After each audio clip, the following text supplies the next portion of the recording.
All right, we're ready to go here. Let me just move. I'm gonna X this chat out, kind of get to my, I'll leave it on the side. No big deal. Hold on. All right, guys, welcome. I appreciate everybody signing up. I really do. And like I've been telling you guys, I don't look at myself as a teacher in any way. I mean, one thing I do have is experience. I've been around this game for quite a while. I'm pretty old, as a lot of you guys know, but I can share a lot of that. I can share a lot of experience. I can, I've been looking at order flow and sentiment for a long, long time. And, a lot of times with members, I fall into the trap where I expect people to get a handle on things and to, get an understanding or a grasp on things quicker.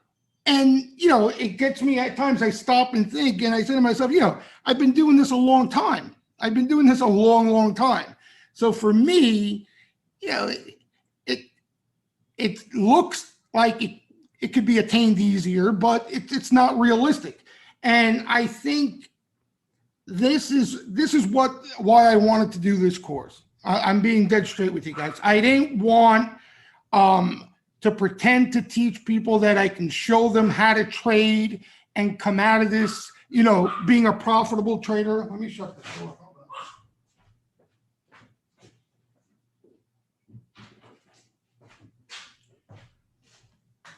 You know what I mean? The mechanics of trading, because I'm a realist, and I know even myself, I had a tough time when it came to that stuff, and I can't fake it. I can't fake it.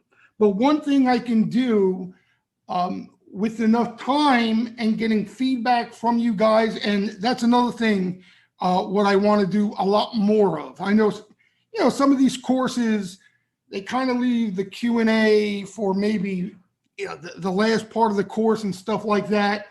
I'm going to ask for your feedback, so save your questions though, because I might not be looking at them at that specific time. But I'm going to be asking you guys for a lot of feedback because I want each and every one of you, and that's why we kept such a tight group here, to really walk away from this, with what you came for, right? An understanding of sweeper activity and sentiment and the ability to put it into some sort of game plan when you're done with this, and something you can get excited about. So we're going to do everything in our power to get that done. All right. What I wanted to do initially here, and you guys got to work with me too, because when it comes to the timing of this thing, I'm really bad on timing. I don't know how long things are going to take, especially with this stuff. You can, as you guys know from prior webinars, I can sit here and talk shop with you for 5 hours straight, right? So depending on how much time we have each and every night, some stuff we'll get to that night. Sometimes we'll leave it for the next course. But what I wanted to do initially here is I wanted to quickly go over some of the stuff that you will be able to learn about through this course. Okay, some of the more important stuff that you will be able to walk away with and have a better understanding of and put it into an actionable plan. Just briefly touch on them, because the rest of the course we're going to take a deeper dive, right? We'll even go through examples of that day, action we saw that day, why it did this, why it did that, what should we have saw there, what we didn't see. And that's, hold on, let me do this because this will make my life easier and give you guys an idea. I'm going to post this here for now so I could use it.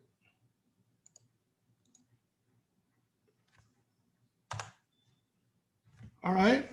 So this is basically just a quick outline, and you'll keep my, see, this thing's not updated. Hold on.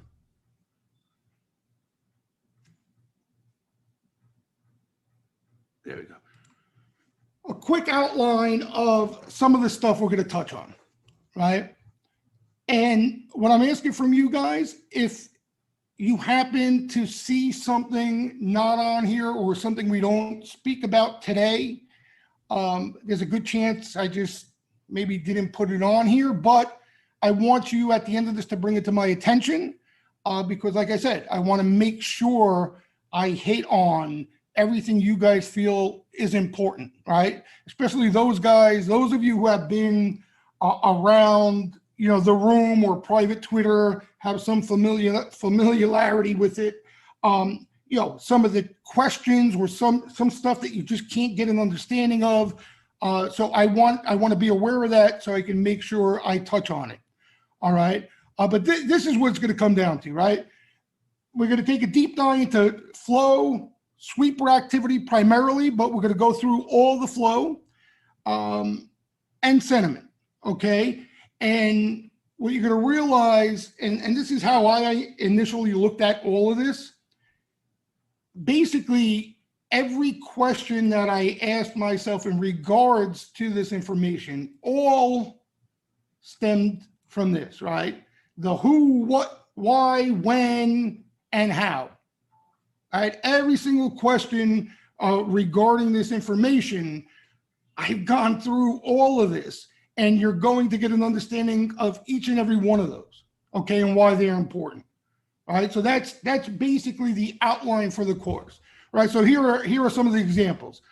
We're going to learn about, and we're going to talk about what exactly is flow, okay? And I know it sounds ridiculous to even ask that, but a lot of people, they know what option order flow is, but they really don't know what we're looking at. A lot of people come into the steam room, they look at the tote board, and they think every single order, especially with size, is an actual bet.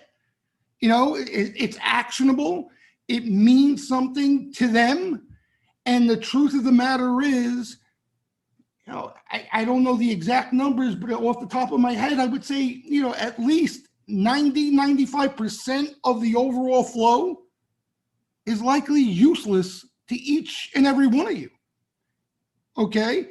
And not only that, sometimes flow can be or look useless at first. Okay. But then when you get some more information, right, more buying comes in, or you start to see flow in other names in the group, whatever it may be, all of a sudden it can start to mean something, right? So that's what we're going to talk about. It's basically, the way I look at it is we're putting pieces of the puzzle together. Okay. The flow for me, it paints a picture. Each and every day it paints a picture, right? Sure, it could look like something one day, and 2-3 days later, come out to be something even more significant. Okay, but that's the way I look at it. Even though the order flow individually may not be actionable, right?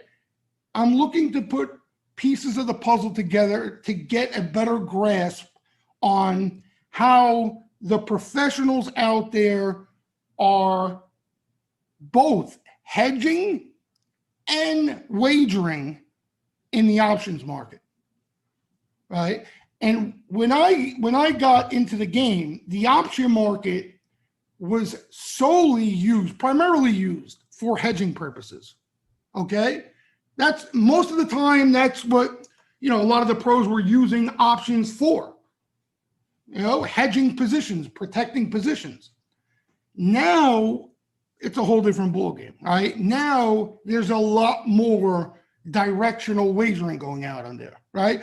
Players are coming in and are trying to utilize the option market, trying to utilize leverage through the option market, right? So some of the best action, like we'll see, millions of dollars come into NVIDIA, and the likelihood whatever fund or institution, hedge fund player is behind those orders, the likelihood is they're already sitting on, a size position of the equity and just looking to grease it up a bit, right?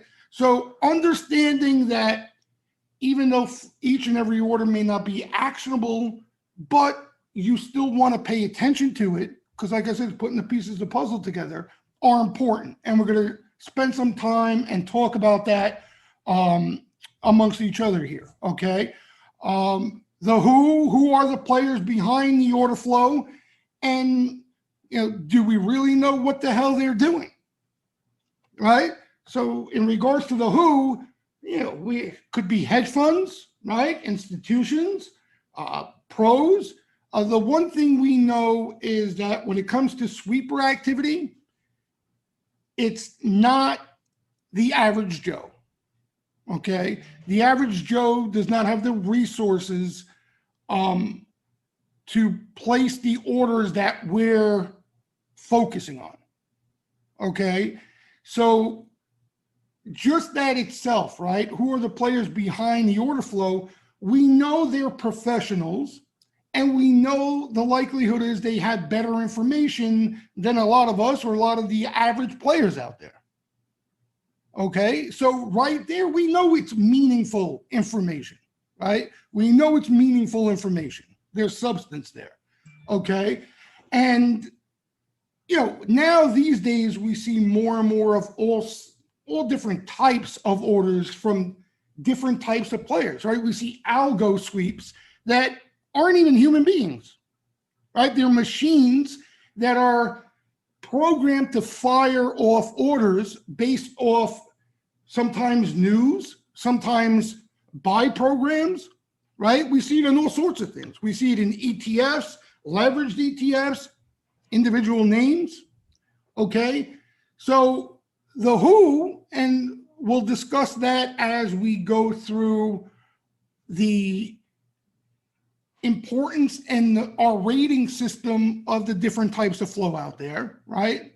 We'll go over who is likely behind these orders, okay? To answer the second part of this, we really don't know, who exactly is behind these orders and what they're doing, okay? But based on the information we look at, and what the information we're going to go over in this course, right? From just the simple characteristics and ingredients that make up a sweep, okay? We can get a best guess. We can take a highly educated guess that we can get an idea of what that player is looking to achieve by placing that order, okay? Sometimes, a lot of times, we won't, and that's the stuff that's not actionable to us, right? The stuff that we want to focus on, the stuff that we want to take action on, is going to be the stuff that we feel confident we have a good idea about what that player and maybe who that player is and what they're doing. All right, and just to give you guys a quick example, what I mean by who that player is. It's been a common thing now, more and more these days especially. We'll see aggressive sweeper activity coming in, decent size, continuously hitting a name, and then we find out Elliott Management took a stake in the name, or we find out Melvin built a position in the name, So when you're looking at the right action and you're paying attention to the right action, there is a way to find out or get an idea of who is behind the order and what they're looking to, what they're looking to achieve by placing these orders. Okay. So we're going to spend obviously through the course, and again, no exact order. You're going to see a lot of, like I mentioned here, a lot of repetition throughout the course. I give the example like a baseball player, right? He goes in the batting cage and takes thousands of swings, right? Maybe boring at times, but that's how you get, that swing down pat, that timing that pat. So where you don't have to overthink situations, right? Through repetition, whatever athlete, tennis player, hoops, right? How many shots do they go into the gym and take a day, right? So a lot of this stuff that we're going to focus on in this course and that you're going to do beyond this course is going to be repetitive, but it's worth it. It's worth it. because the less thought and emotion you can put behind anytime you got to hit that button, the better off you will be. Right? We all know that. So that's ultimately where I want to get you guys by the end of this. What are we looking for on a day-to-day basis, right? What should we focus on?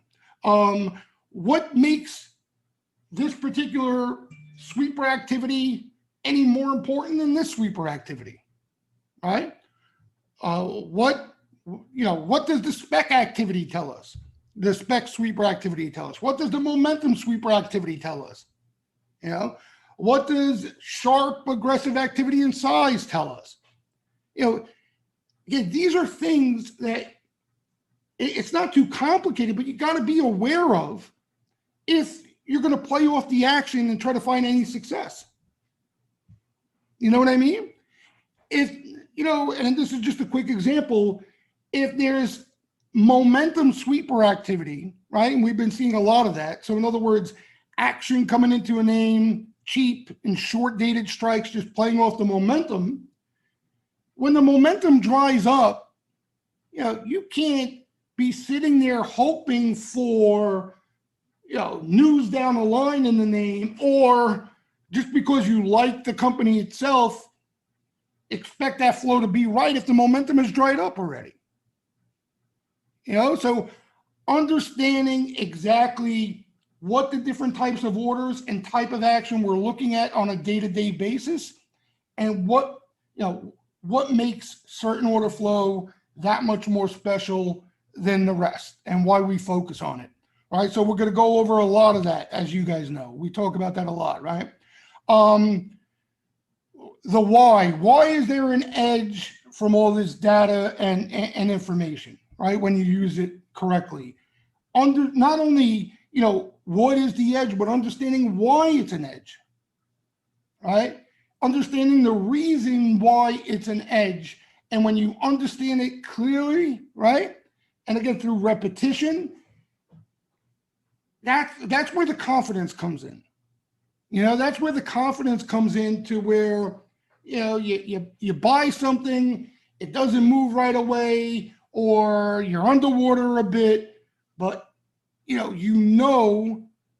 it's that special action and why it's special, right? And allows you to either add into weakness or be patient in the name, right? So that understanding exactly why sweeper activity is significant and sentiment is significant and why it works. It's not crystal bullshit, as I like to say. It's not some magic indicator. There is a reason why, if you pay attention to this stuff and you use it correctly, you're going to find consistency and you're going to find profitability. All right. And obviously that's important. When does order flow become actionable and why? Right. So this is the when now. Okay. When does order flow become actionable? Sentiment, I told you guys, plays a huge role for me in a lot of the when. Okay. A lot of the when, and here's my story so you get an idea. I was drawn to flow from unusual activity, kind of like what the Nigerians look at, really, volume, unusual volume. I realized pretty early on that it wasn't that easy, and they were winners, but there wasn't much consistency there. And then as I fine-tuned it and started to lean towards sweeper activity, that's when I really started to pay attention to sentiment, because a big problem for me was not making money off the sweeper activity when the market was bullish. I had no problem doing that.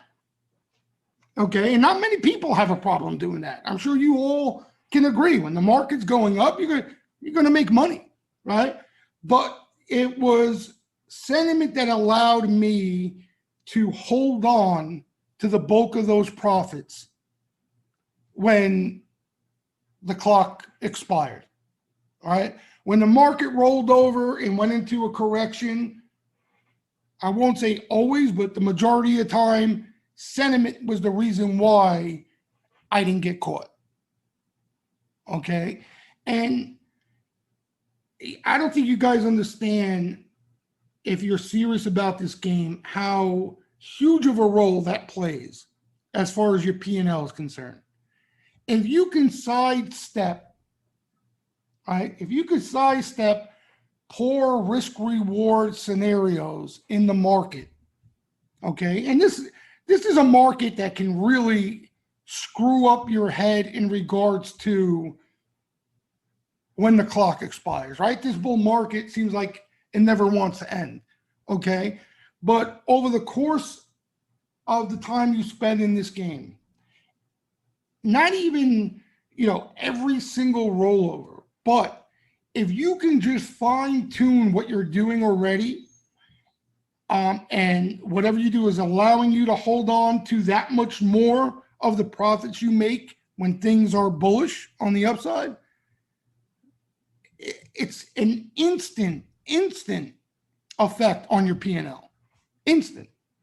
All right. Because my biggest problem, and a lot of you guys know this, is, the market would go higher and, I hit them pretty hard early, and, there was no rhyme or reason for me of when I was this aggressive again. I get aggressive here, depending on if I liked what I saw. I'd get aggressive here, I get aggressive here. And then all of a sudden, the market would roll over and, I'm taking a hickey. All right, I'm taking a hickey. And it would leave me scratching my head because flow never ran out. Sweeper activity never stopped. There was always some sort of call sweeper activity at the end when the music stopped. So it was impossible to just pay attention to the sweeper activity to know exactly when the music would stop. Okay. It does a good job of telling you when the momentum shifts. All right. And we'll talk about that. In other words, you got call buying all over the place, and then all of a sudden the market rolls over, and that call buying instantly turns to aggressive put sweeper activity. All right. But at that time, if you're in deep here, you're already taking a decent hickey, especially in options. Especially in options. So I needed to find something that would help me out with the when, because there was nothing I can do on my own. And I was just drawn to sentiment because I'm a contrarian at heart. That goes back from my gambling days and being around professional gamblers and seeing how they would make money. So it all stems from that.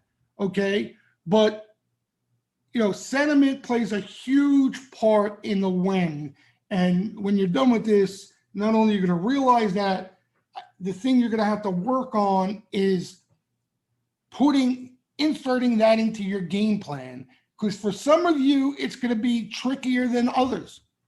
For some of you who are really active, you're really going to have to sit down and come up with an efficient plan on how you want to go about this. All right. But we're going to spend a lot of time and we're going to talk about it. But I just wanted to touch on it briefly. Right. Here we got another how both sweeper activity and sentiment can keep us disciplined when we lack it at needed times. You guys hear me talk about this word ad nauseum, seatbelt, right? If for that reason, like I just explained off this last topic here, I had no seatbelt. I never had any sort of seatbelt. There was nothing that would hold me back. If I came in and I see spec action, I would jump in just like anybody else, be as aggressive as I would be on any other given day. And I had no seatbelt. And no matter what it is, again, you've heard me say this, if you don't have something that helps this in this game, you're dead. You're dead. There's no way to overcome it. There's no way to overcome it. You know? And it doesn't have to be as drastic as a lot of people think, right? I told you, like, what I like to do as almost like a blueprint to go off of is kind of, and again, we're going to spend more time on all this, guys. It's just stuff we're going to talk about, okay? But that funnel, right? That funnel effect.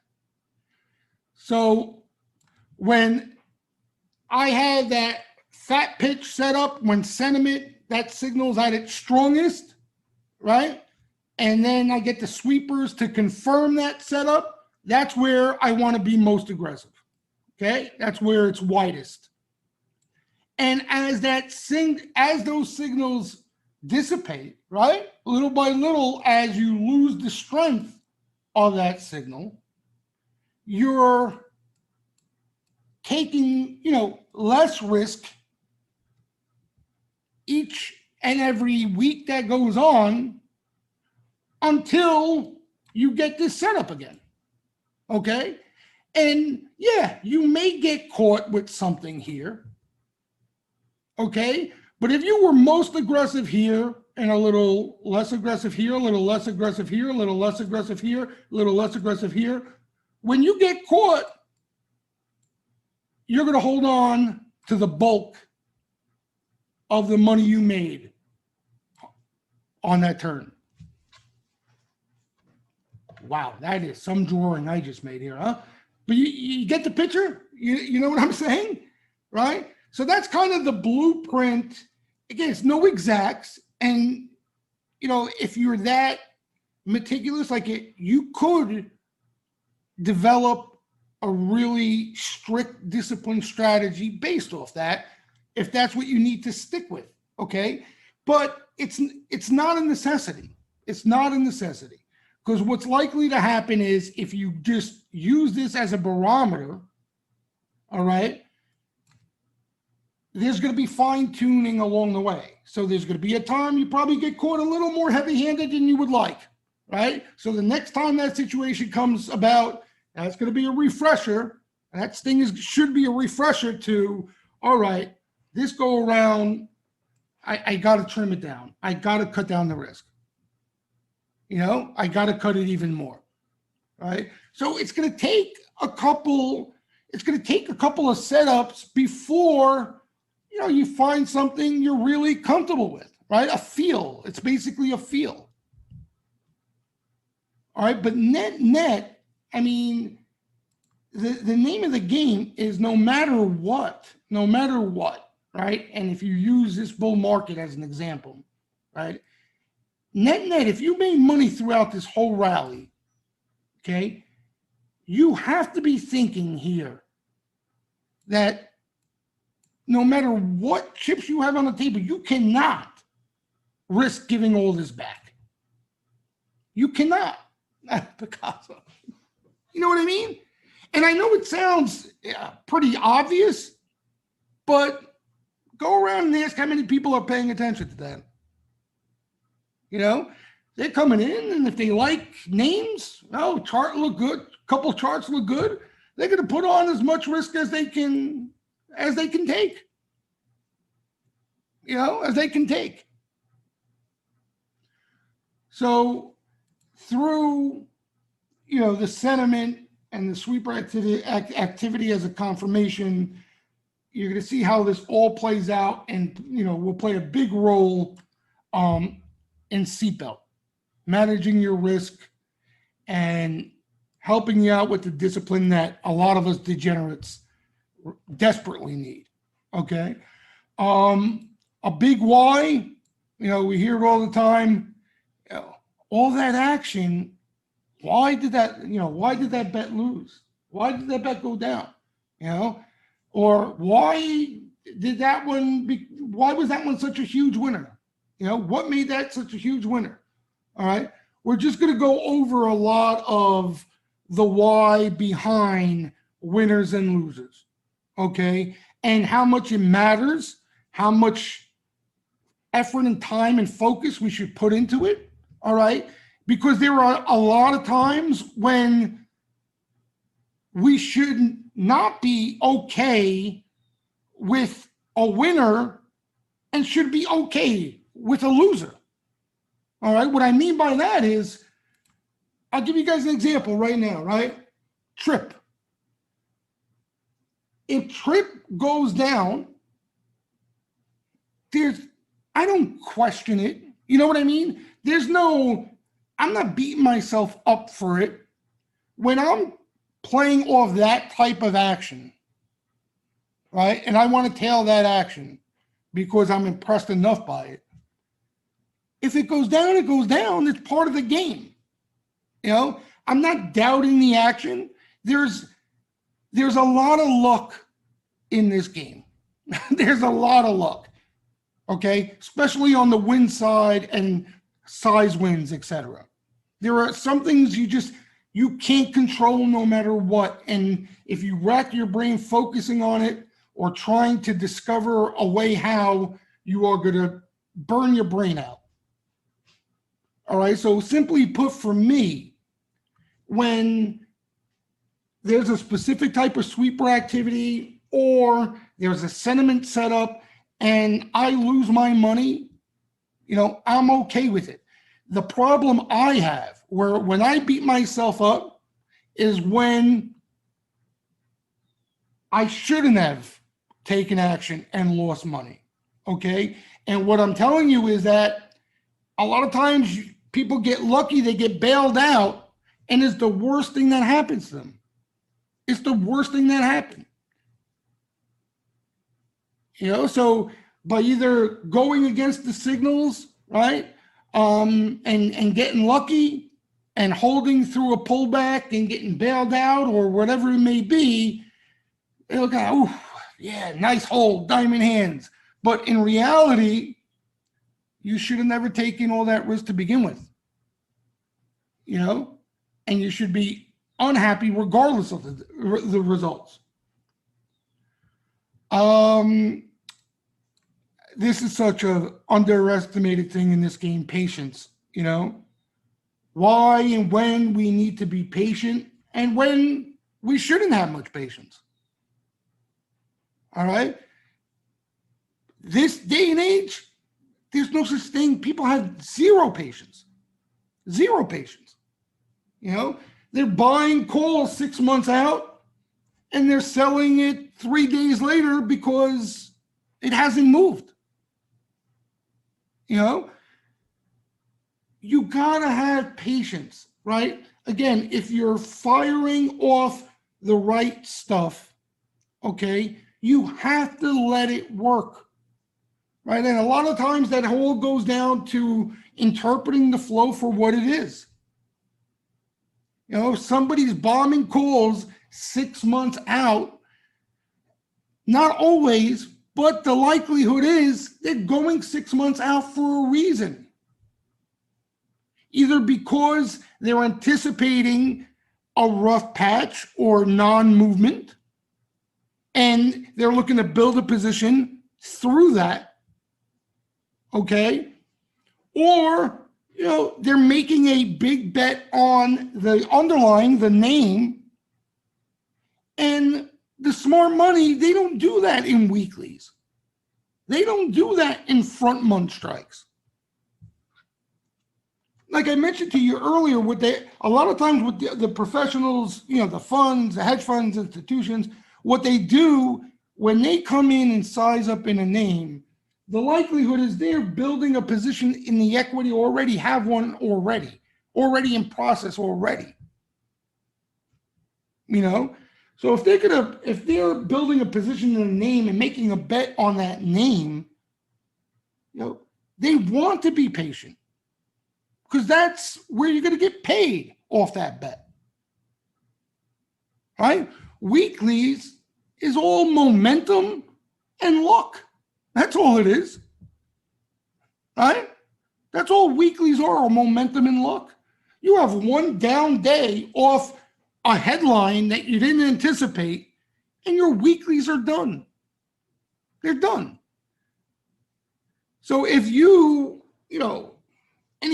like Chewy at these levels and you really believe in the name, what the hell are you going to pay attention to what it does over the next week? It means nothing. Noise. So being patient and having that conviction and confidence behind the right action that is telling you to be patient is crucial. Okay? And then on the opposite of that, and this is just how we're wired, I think, players out there, they see somebody bombing 6 months out and they can't be underwater for a day.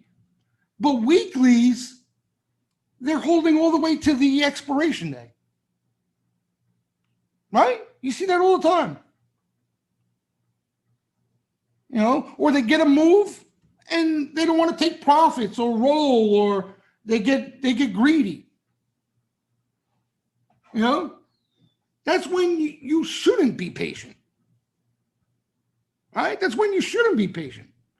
You're already rolling the dice as much as possible in weeklies. The longer you hold up until that expiration, the more risk you take on and the more premium that's going to come out of it.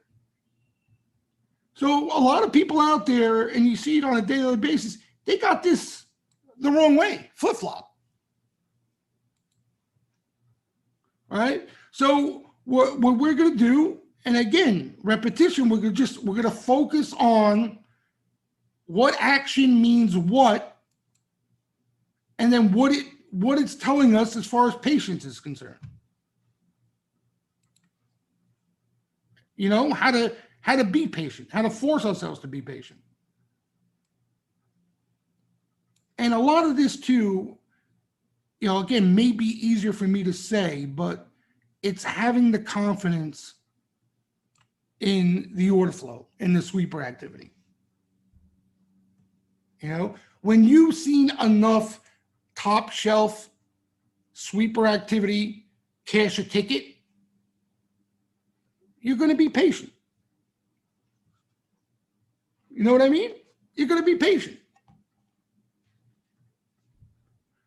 When you see a new one chopping around, and every rally getting sold looking like shit with the whole sector, but then catch news 2 months later, you see enough of that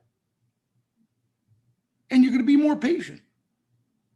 But again, it all goes back to, right, understanding the order flow and having, understanding what it means, what's going on, having that confidence behind it.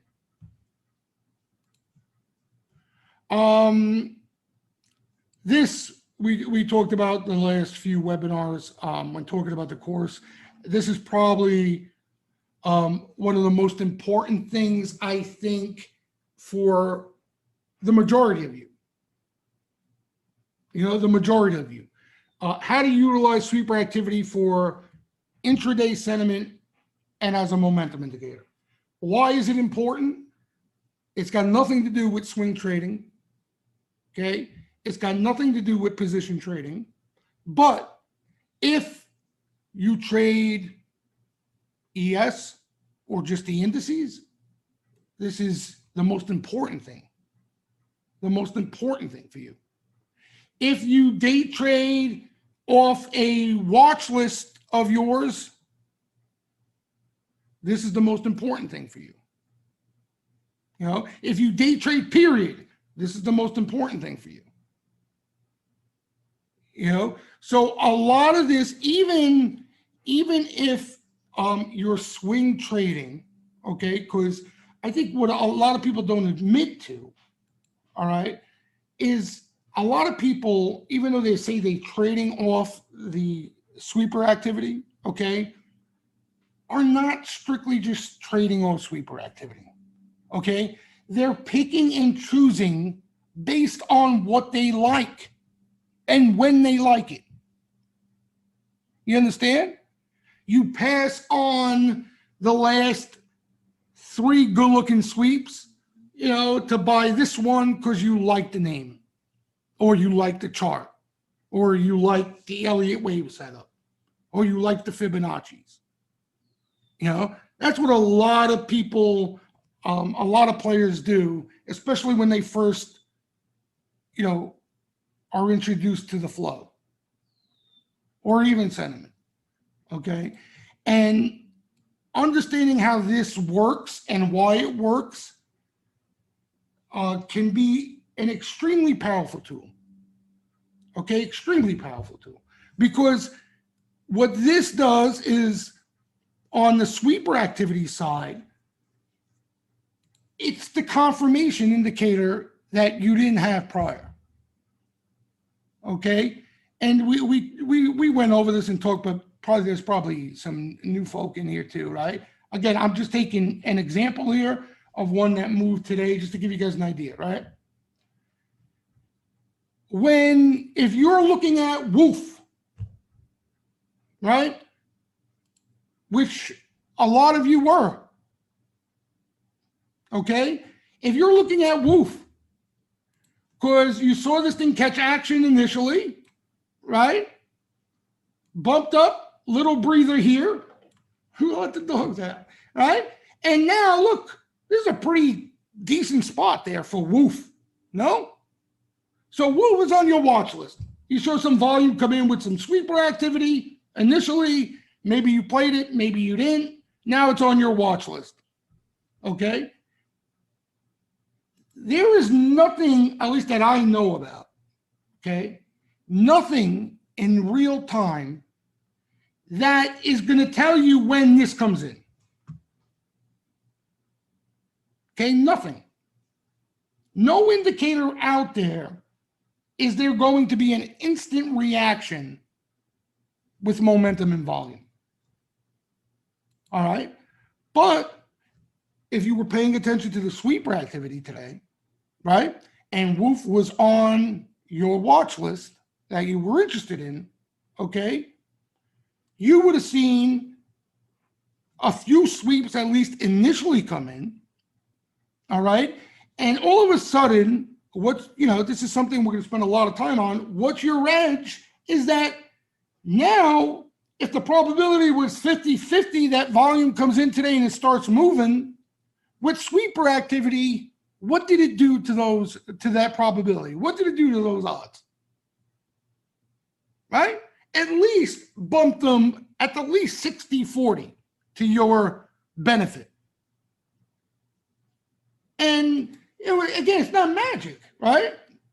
And we're going to talk about the details and exactly why most of you are aware of it, but why this happens, okay? But, I mean, look what the hell happened to this thing. And obviously it caught a gazillion sweeps throughout the afternoon after that.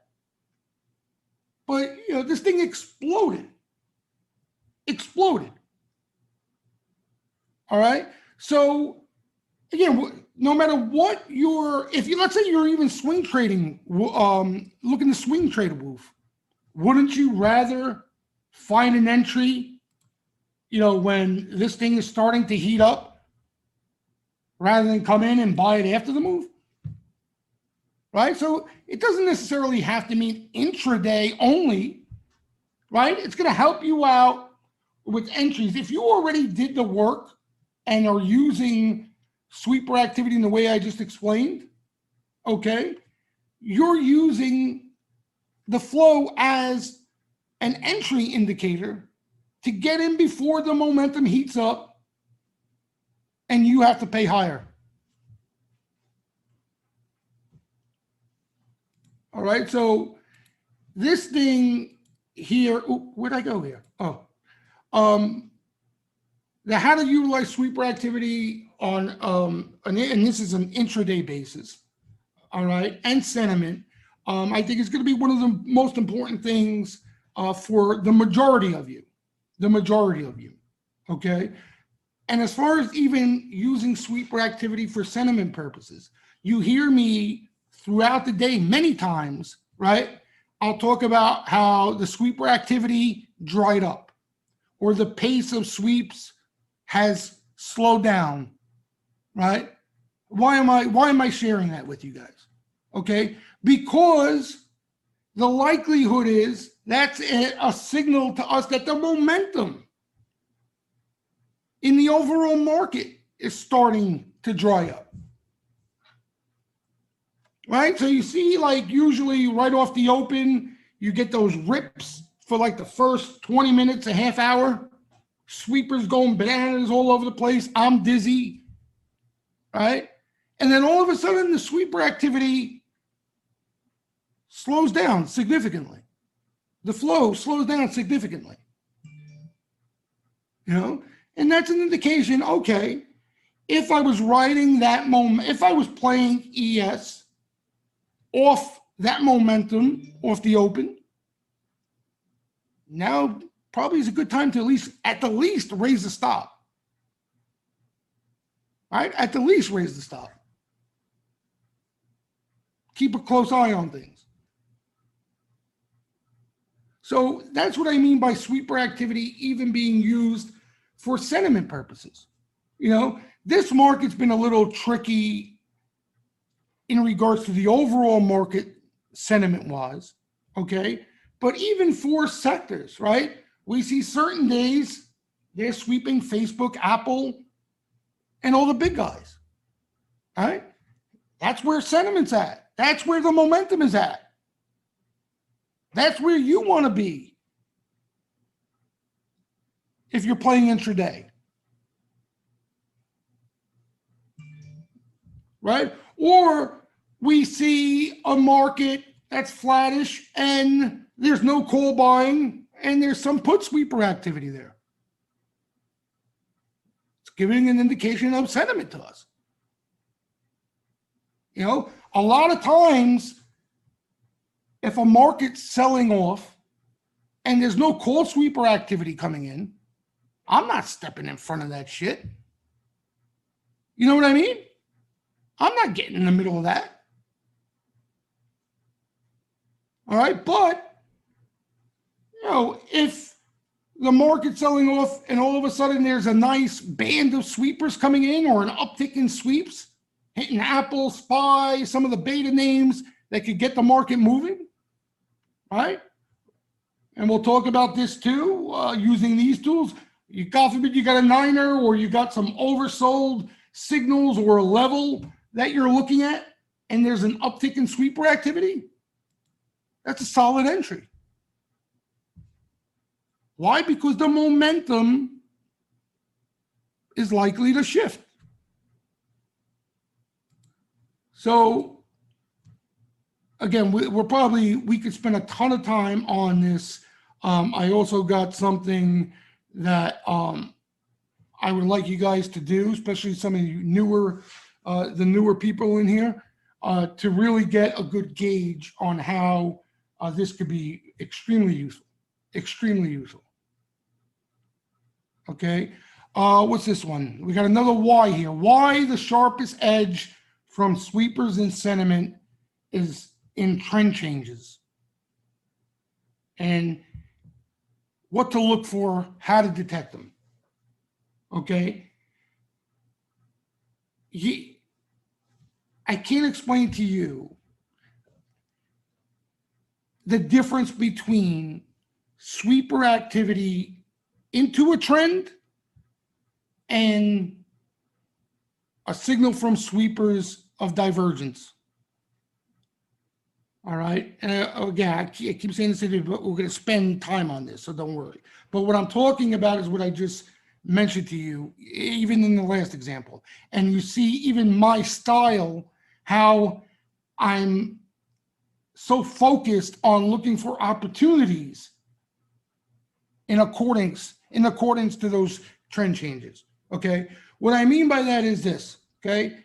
When you have a market rallying or an individual name and underlying rallying, okay, and it's been rallying and we see sweeper activity coming in, okay, what's the sweeper activity telling us? It's bullish. We know it's bullish.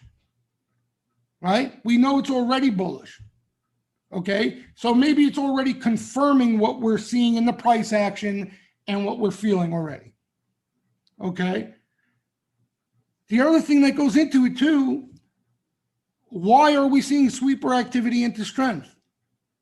Okay, there could be a lot of reasons. People getting squeezed, forced buying, right? A lot of it these days is forced buying. All right.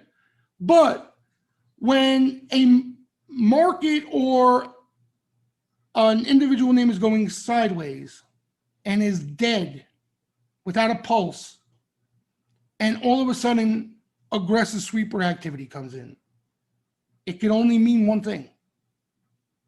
It can only mean one thing. And it's telling us something we didn't know, right?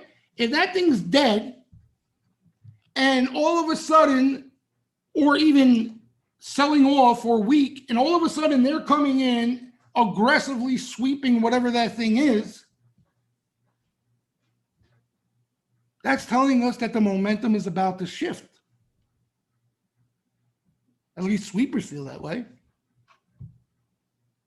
And that's where some of the biggest moves, the strongest moves, stem from.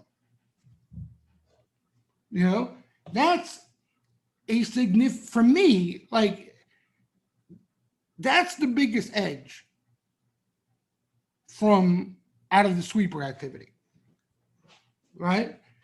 When Apple or Nvidia has gone parabolic already and they continue to sweep it, it's not telling me as much as if something is dead, consolidating, or has been selling off and they're sweeping the shit out of it. Right? Nowhere near as powerful of a statement. So that's why, you know, if you're wondering why I look at a lot of setups like that, is because for me, like, that's where the sharpest edge out of this intel, this information lives. You know, the examples I showed you where, you know, like, even, again, I'll use an example of something here, right?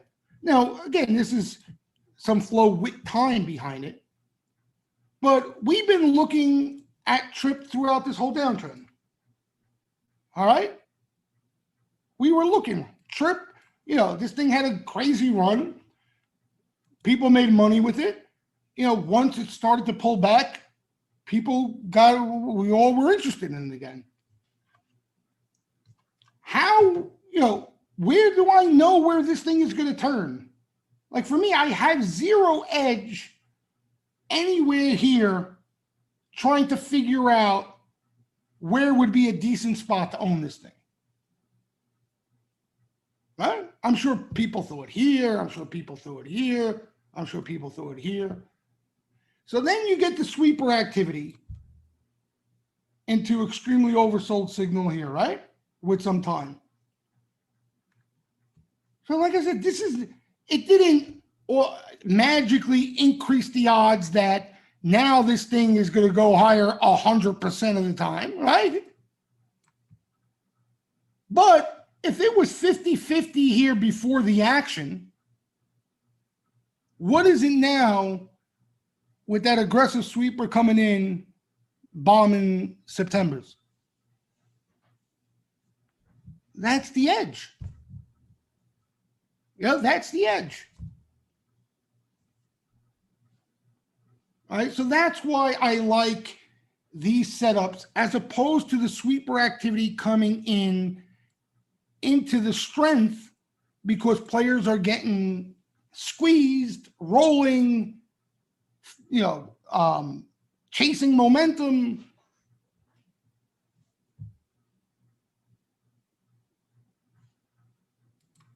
That sort of thing. Oh, you guys, did I mention it? Everybody write, if you're gonna post in the channel. Is this not updating?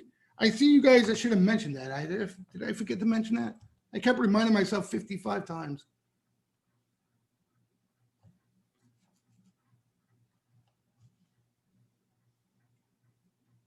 Yeah.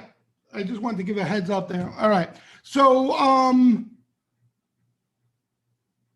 where were we? Oh, here, right? So the sharpest edge at a sweeper activity center. And, another thing I think is, trying to think of the word, but not looked at the right way, okay? Sentiment is a strong signal at extremes. Where players really run into trouble is when they're trying to make a signal from the in-between. You know what I mean? From the in-between. When they're trying to confirm a contrarian bias that they have and stretching out a signal where it shouldn't be. But when you get, and there's sentiment for different time frames, but for whatever time frame, when you get a washout in sentiment, especially going against the grain, meaning players are bearish in a bullish environment, there's some monster moves that get set up from that, as most of you are aware already. So again, something we're going to spend a lot of time on, because depending on your time frame, this immediate impact.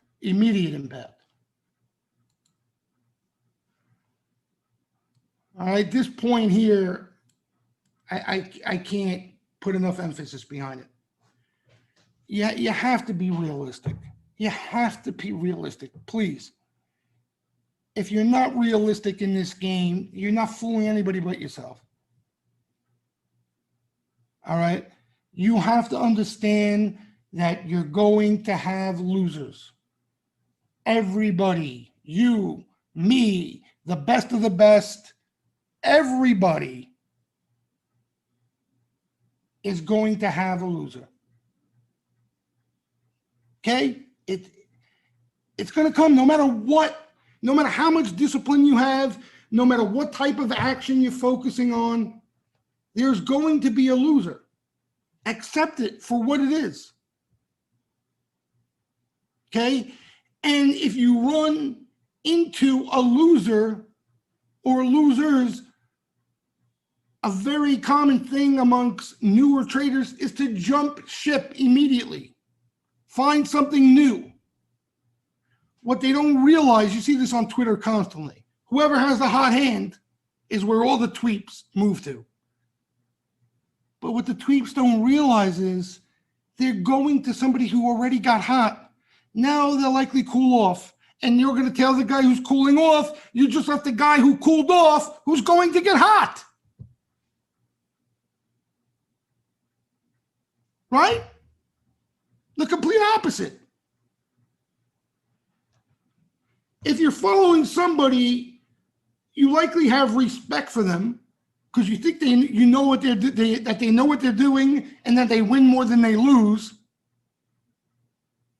So now we got a loser. You're jumping ship to go find the guy who's been red hot. It's a numbers game. It's a numbers game. Right? And the key to keep focusing on is to win more than you lose. Whatever it is. It's not even more winners than losers, because your style may be you're looking for those big trend change setups that are catalysts for big moves. Your win ratio may not be as efficient as somebody else next to you who's looking and playing off smaller moves, okay? But your win, the size of your win's a lot bigger. And you only need to win a certain amount of time for you to be well in the green. So it's not even the number of winners and losers. Okay. The main focus is to be wins. Whatever you're taking in on the profit side is greater than your losses net net. Once you get to that point, once you have the confidence that you can get to that point, you're there. You're there. Once you get to that point and accept it off whatever edge you're using, you've taken that big step that many people don't take in this game. Okay? Don't worry about sizing up. When you get that confidence that you can win more than you lose, you'll find a way to size up. Trust me. You rob a bank, you rob your sister's pocketbook to size up. But that's the goal. You know, that's the goal. And I'm more than convinced that when we get through this, okay, whatever style it may be, you're going to at least take away a few things that will increase the odds of you winning more than you lose. Okay? Exactly. Hanging around long enough. That's what it is. You know? You hang around. Because here's the thing, right? Even right now, even if you come to the conclusion after whatever it is, you're trading off sentiment or sweeper activity and using it with charts, whatever it may be, okay? You have the conviction that you are going to come out net profitable, but, you know, it's just not something to get excited about. You're not making enough money, okay? Based off just you being around long enough, you will be able to fine tune and do certain little things that will help that situation. Fine tuning. Okay. The key hump, the big hump, is getting to that place where you can find consistency and profitability and accepting it for what it is. Okay. It's a lot more difficult now because you go look on social media and there's somebody talking about 5,000% gains, or you go on Wall Street Bets and this guy took 5,000, turned it into 100, right? You hear all this shit and see all this shit. You don't get the end of the story ever. You're never there for that final chapter. They're not going to tell you that final chapter. And that final chapter is going to end the same way. They're all going to give back at least what they made, if not everything else. It all ends a certain way when you see those type of returns. It's not feasible to see those. It's impossible to see those type of returns consistently. You'd be on CNBC trolling Paul Tudor Jones if somebody can do that. You know what I mean? Like, just think realistically. So you gotta be a realist, okay? And whatever that means, right? It's you being honest with yourself.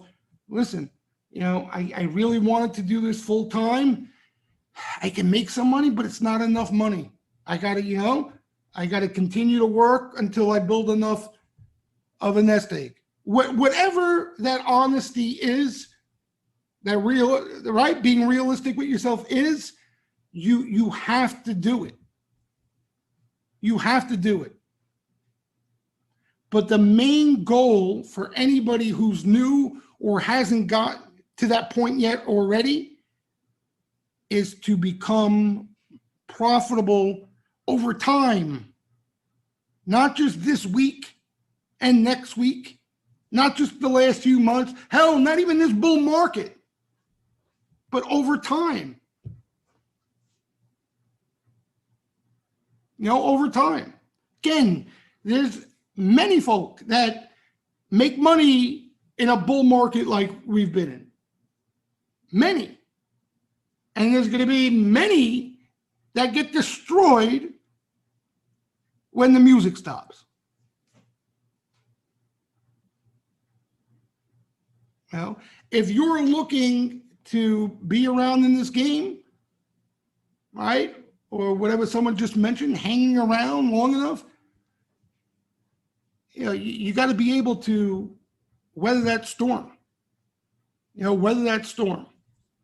And if, like I say, you're chasing unicorns, and what I mean by chasing unicorns, looking for that stock picker that never loses, or looking for that system that never loses,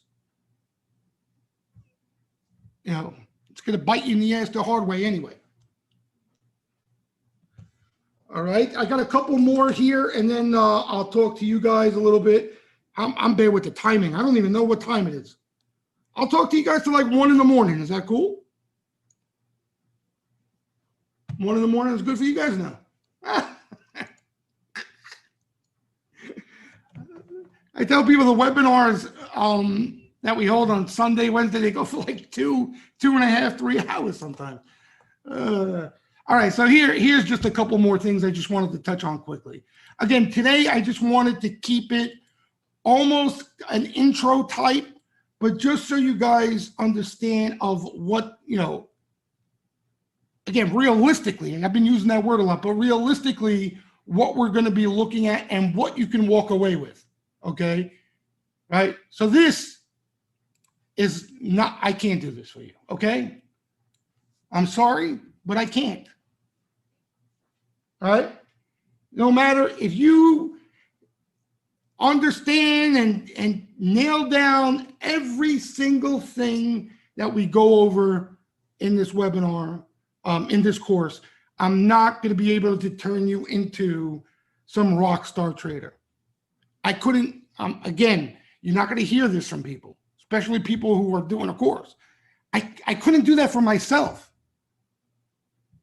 That's why I do what I do. All right. I give you guys the example. Bitcoin, I can't trade it. Why can't I trade it?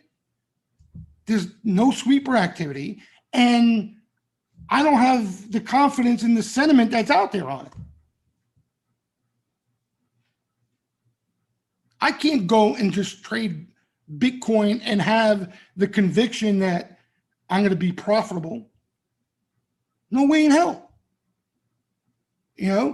There are people out there, okay, I've been around the select few, who can trade anything, okay? Some do it for years and they can't last. That's how difficult it is. You know what I mean? That's how difficult it is. Trading both the long side, the short side of anything. All right. Again, this is something we spoke about on prior webinars. You're going to come to the crossroad. Oh, that's not a crossroad. You're going to come to that crossroad, I promise. And you're going to realize you're that one of few. Some people say 1 in 10. Might be even less than that, yes, me. Of those traders who are just wired differently. Can get long when nobody else wants to get long aggressively, and can get short when everything looks super bullish, and sit through pain and agony. Okay? You're going to know sooner than later if you even have a shot of being one of those, okay? Or you're going to have to find something that does the majority of the work for you on that end. Okay? We are not wired to play this game. Psychologically, emotionally, we are not wired properly. Okay? When we poop our bloomers, that's when we're supposed to be the most confident and aggressive on the buy side. When we want to own everything, we're exuberant and excited and super bullish. That's the time when you're supposed to chill out, relax, and not do much. And sit out from slapping high fives with your buddies who are talking about all the things they're up in. We're not wired that way. You know, and that's the problem. You know, that's the problem. All right, so you're going to come to those crossroads. It's worth a shot to see if you're wired that way. It's worth a shot. Maybe you are. But you got to be dead straight with yourself and stop pretending like 99% of the people on social media.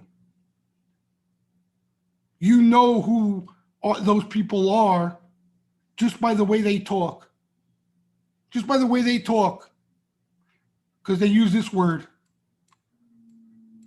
over and over and over again.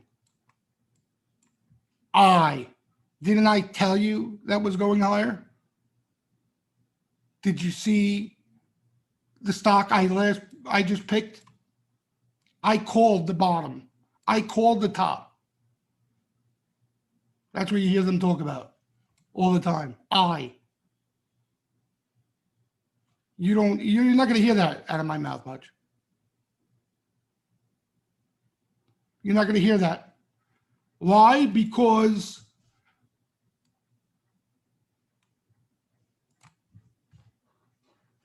it's the sweeper activity that got me involved in that name. I didn't pick shit. You know? Sentiment got me looking bullish when COVID was running wild and New York was on lockdown. I was shitting my pants. I didn't see the light. I couldn't. You know what I mean? And I was in the bunker. I was ready to get in my bunker. You're right. Right? And the reason why this, again, I have the conviction in this and why I know it works is because, as you guys know, I've been in the game, I don't know how many years now, 20 something years, okay? And I got people who I spoken to people and been around people who have been in the game even longer than that. And we all agree this game was designed a certain way. And no matter what, there are little changes here and there. Okay, like even now with technology and social media, more people have access to more information. It wasn't like that when I got in the game. So there are things that change around it, but it stays the same. And what I mean by that is no matter what information we get that we see and we talk about, there are always players out there that are sharper, smarter, quicker, and have access to the information that we will never get our hands on. Ever. Okay? It's been going on for a long time. A long time. All right? And the other thing, right, is the one I spoke about just a couple of minutes ago. We are all wired the wrong way in this game. And that's why when you see all of us agree, it usually goes the other way. Right? Most of the time, almost all the time, it goes the other way. We just had a perfect example right in front of our eyes. Right in front of our eyes. Okay? With this whole inflation interest rate thing.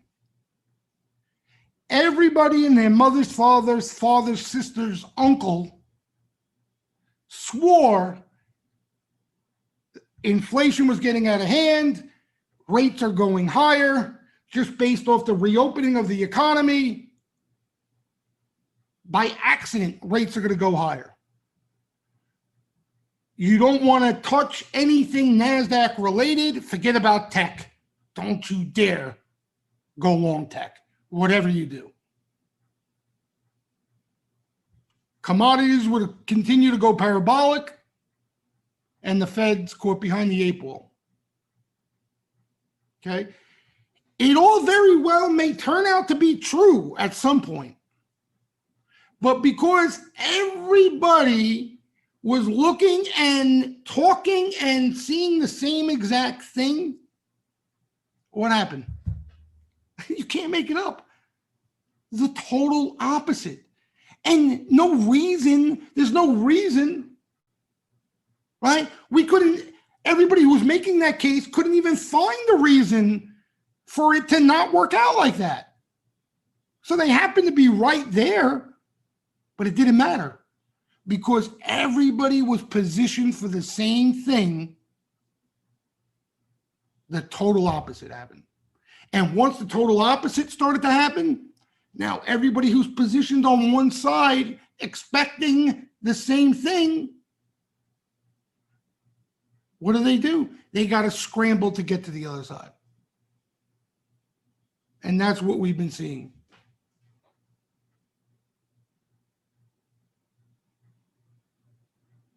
We'll talk about Sharpies. Sharpies were making the same claim. Sharpies are short the S&P 500 and long NASDAQ.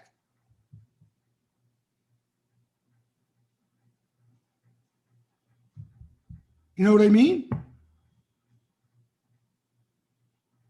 We'll talk about all that. And Russell, yes, and Russell. But we'll talk about that.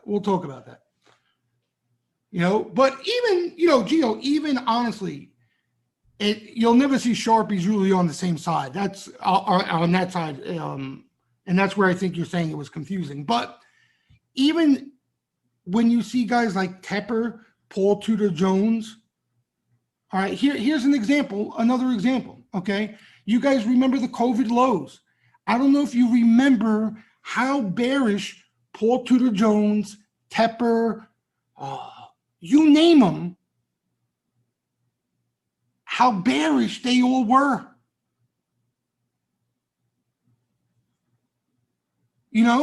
So when everybody's on one side of the fence, it doesn't matter.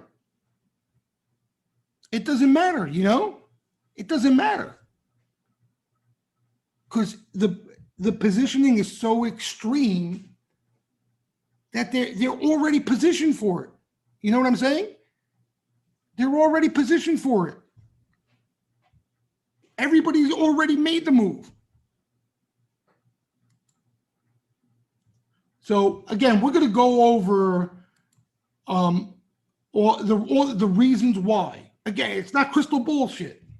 There are reasons why when things are at extreme like that, things start to move the other way.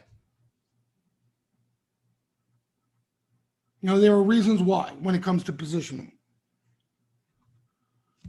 All right. And just quickly to sum it up, guys, and again, you've heard this before, but when you're done, one of the main things to go along with some of the stuff I said earlier, I want each and every one of you to have a blueprint of what your fat pitch setup looks like.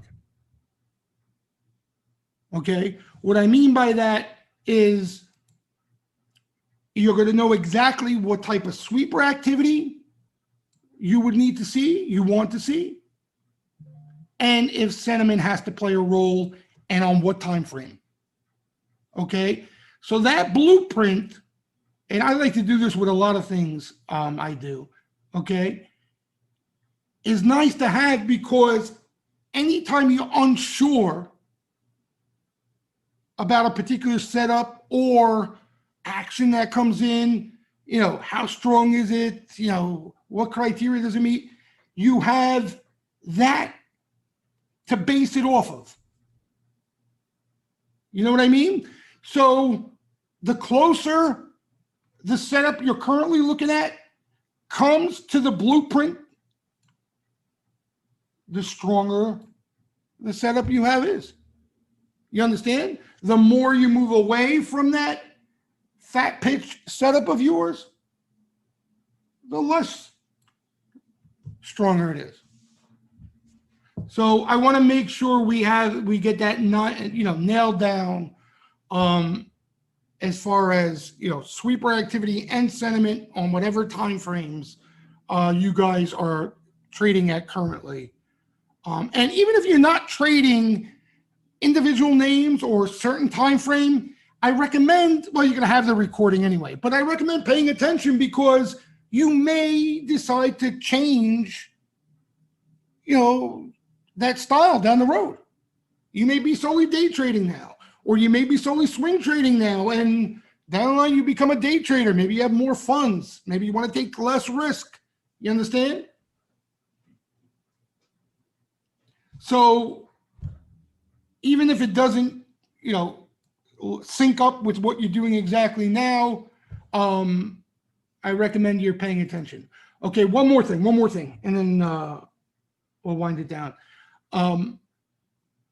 What I'm going to try my best, because you guys got to understand, I'm going to try my best to get those of you, I'm sure there's enough of you, that want to be able to figure this stuff out on your own. There's going to be some of you who don't even want to be bothered, okay? And that's why you're a member of the Steam Room or private Twitter, whatever it may be, okay?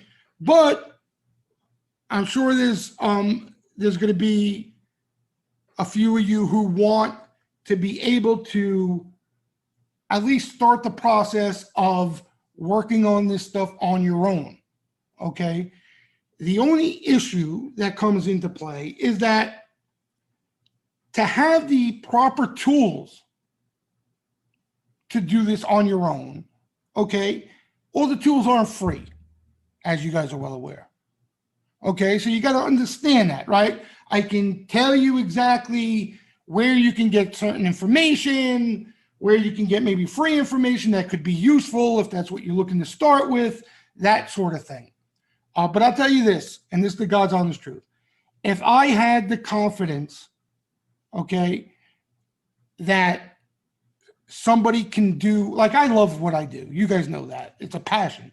But if I had the confidence in someone or something out there to look at the stuff that I look at and do the legwork for me, boy, I'd do that in a heartbeat. I do that in a heartbeat.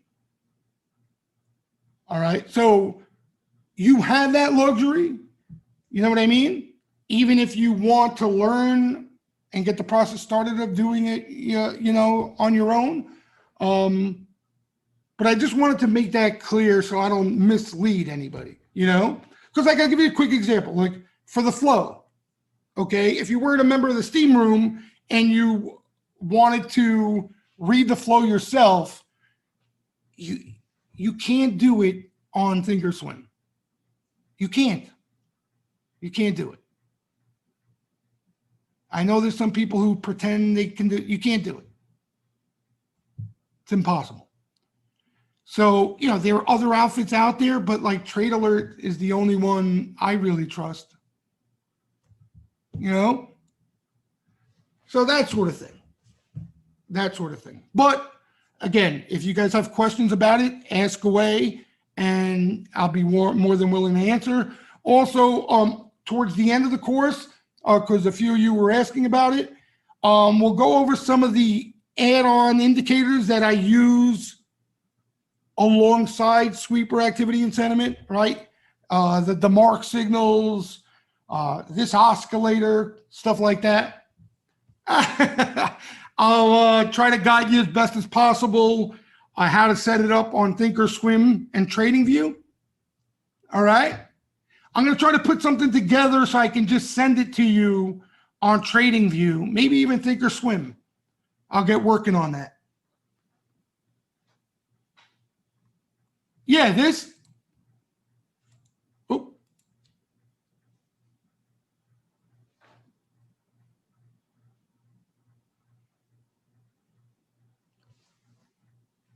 Oh, the actual order trading alert. Yeah, we'll look at that, definitely.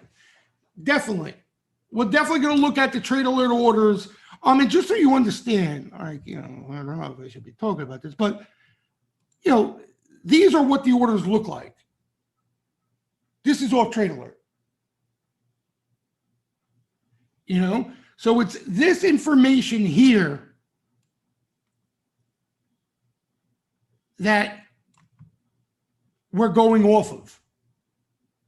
Okay, but again, there's meaning behind some of this stuff, okay, that I want you guys to understand and know what makes certain orders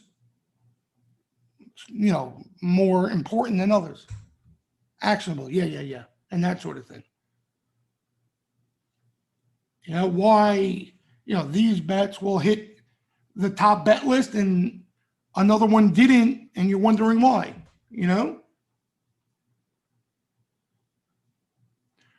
When they are actionable or not. Yeah, that's Mike, that's one of the most important things. That's one of the most important things. And depending on what you trade, it's going to be different for each and every one of you. But even your members, I give you little tidbits. Just pay attention to what I'm even saying about the action that could just mean actionable to you.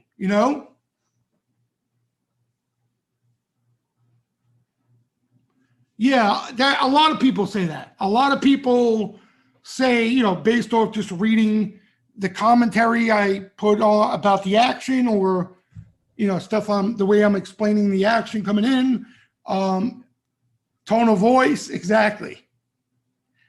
I day trade equity, Jay. Sometimes I'll hold equity overnight, not long, but I swing trade calls.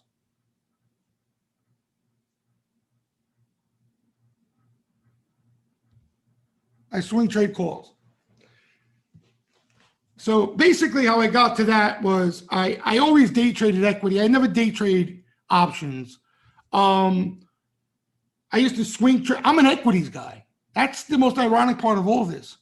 Like my whole career, I traded equity, swing trade, day trade. When I was managing client money, it was all equities. But what I've started doing over the years is I like to swing trade calls off the top activity out there with some time. So anything short term, I like to lean towards the equity, and intermediate term stuff, I go with the options.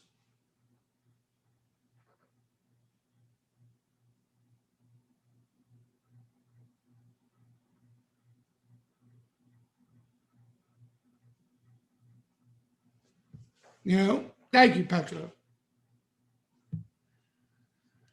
I like to go out at least 3 to 6 months.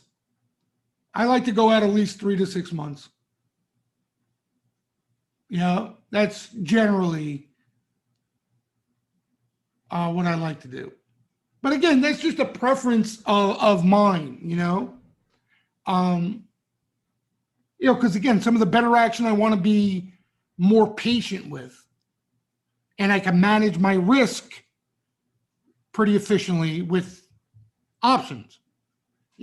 When I'm playing equity, I have stop losses. You understand? I'm being more tactical when I'm trading equity. I mean, it all depends, game pleb. It all depends. Large capital, I don't even know what you mean by that exactly, but this is a different era. I didn't know any newer trader, on the retail end that they weren't allowed to trade options. They weren't even allowed to trade options. So everybody started with equity that I knew. But you don't have to. I think the most unused aspect of options that a lot of newer traders don't use because of size and they want to make a score when they should be focused on just nailing down their strategy and finding consistency. There's no better way to manage your risk than options. Very simple. You can put in what you're willing to lose. That's your stop loss. Takes all the emotion out, guys. All the emotion comes out. All of it. Now, for me, especially if I'm a newer trader, that is huge. That's huge, right? The downside to that is what? You're not going to make as much money on the upside, right? Everybody's so focused on how much they're going to make instead of worrying about protecting their own capital. And for me, you have to start off there. You have to start off there.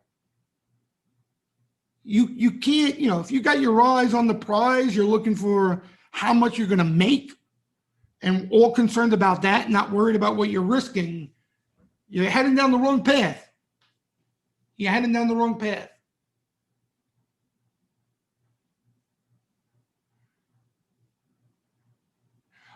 Thursday after CPI, no matter what I touched, went south and still underwater, but sentiment wasn't that negative. I'm trying to think, no run, where the CPI, what day was that? Thursday. Oh, yeah. Well, again, this is stuff we'll talk about. But if you're paying attention to that short a time frame, like this is something you probably want to pay attention to, right? And this is Thursday.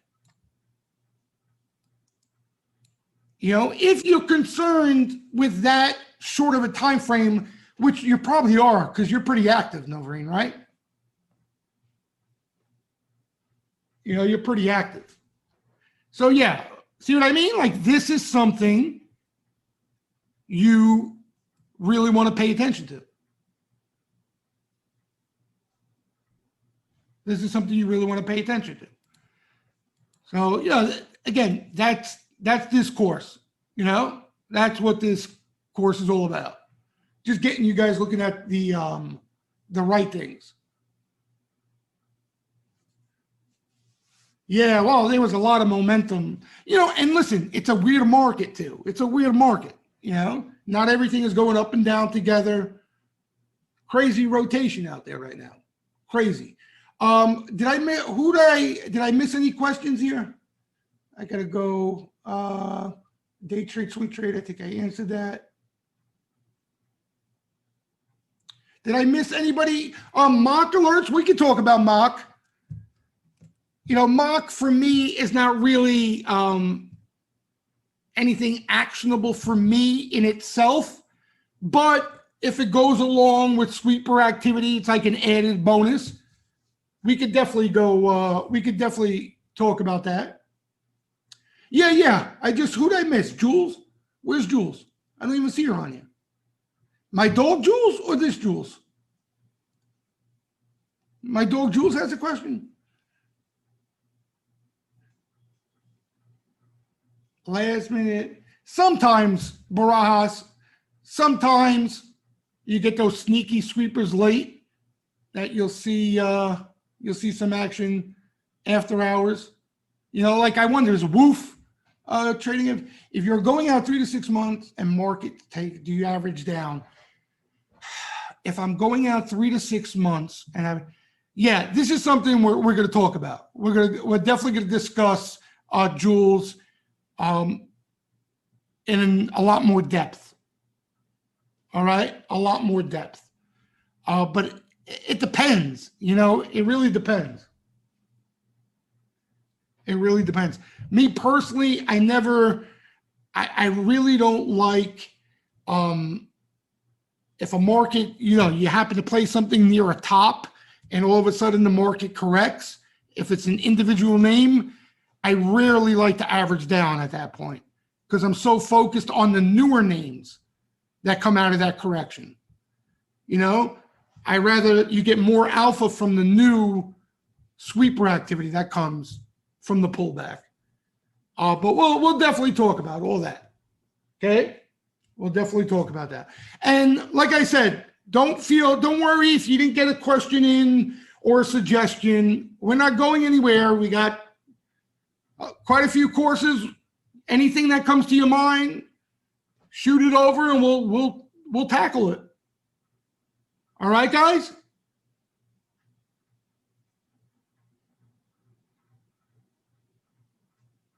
Good, awesome. Enjoy the rest of your night. I'll see you mañana in the morning. Good night, guys.